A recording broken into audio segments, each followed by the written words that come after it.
Hello, and welcome to Gunfighter Life, the podcast where we talk about guns and gunfighting the right way with Almighty God at the center, Judeo-Christian values, and real-world first-hand experience. Today we're going to be talking about the Scout Rifle, perhaps the most romantic of all rifles, specifically in this video accurizing the Scout Rifle. I'm not new to the world of guns, but pretty new when it comes to Scout Rifles. Now I first got this one. This is a Ruger M77 Scout Rifle with the Walnut stock. In my opinion, the most beautiful of the Scout Rifle options. It's stainless, it's controlled round feed, which I like. But when I got it, I was a little, let's say, disappointed would be generous. Disappointed in the way it shot. We're talking 3-4 MOA. I mean, really not good for a modern rifle. Doesn't even meet what I think was Jeff Cooper's original criteria for 2 MOA, which by today's standards is pretty lax. I took it out and I shot. I'll probably splice in some pictures, but it wasn't doing great. Even with match ammo, it was pretty bad. And I would notice in the 3-shot groups, one of them was way off. Like, there was a pretty dramatic flyer in there. So I did some action work out there on the range that day and got it shooting better. And that got me thinking that there was something going on with the forend and the action, the forend and the barrel. Some kind of interplay that it wasn't liking.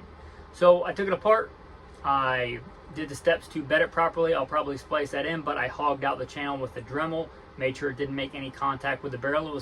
It was not concentric, it was contacting more on one side than the other. I hogged it out with the Dremel all the way back to where the barrel starts to taper down pretty dramatically. I hogged it out to there, and then I got some bedding compound, I got some putty, I got all of that from Michael's Art Supply of all places, and bedded the rifle, bedded it in the front and bedded it in the back. I bedded it up until the barrel started to taper, and I'll put pictures in of that. After that, I went out to the range and I was pleasantly surprised. It was night and day different in how it shot.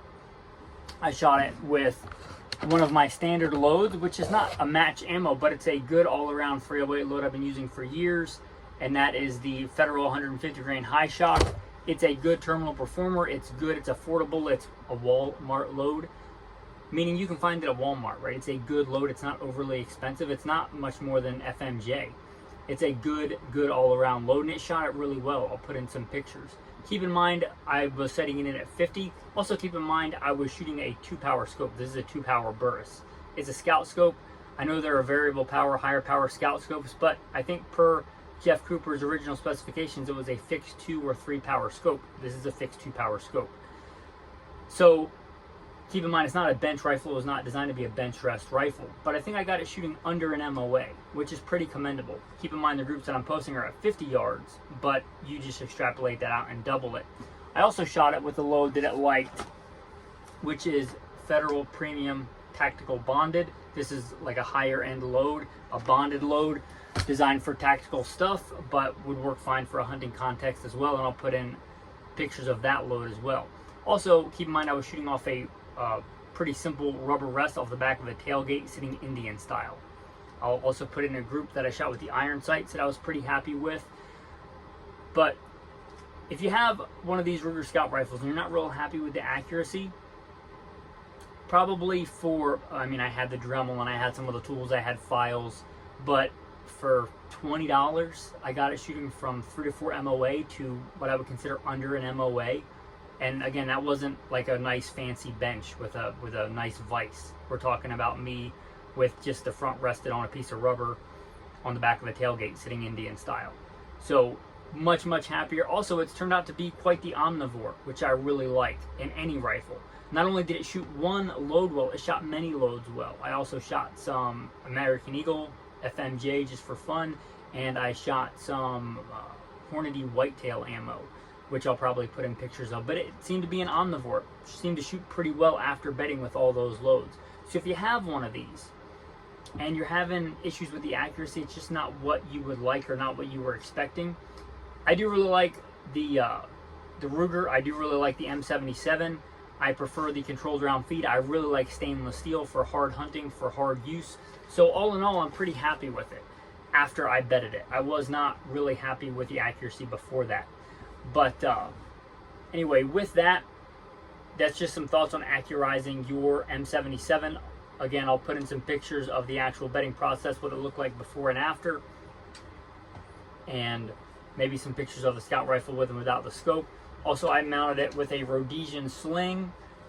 This is just a Magpul ACIS mag. It's a 5-rounder. I prefer the 5-rounder to the 10. It just sticks out. It's less obtrusive. I still obviously have the 10s, but pretty simple, basic setup. I may do some work in the future hogging out. I may try and get it to make weight.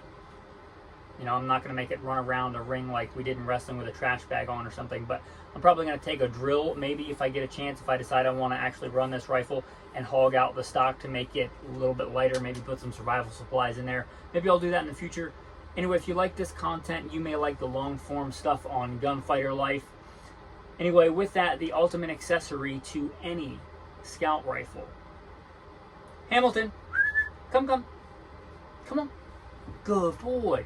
If you're going to have a scout rifle and a Rhodesian sling, you might as well have a Rhodesian Ridgeback. Good boy. Oh yeah, you gotta stretch. Oh, thank you.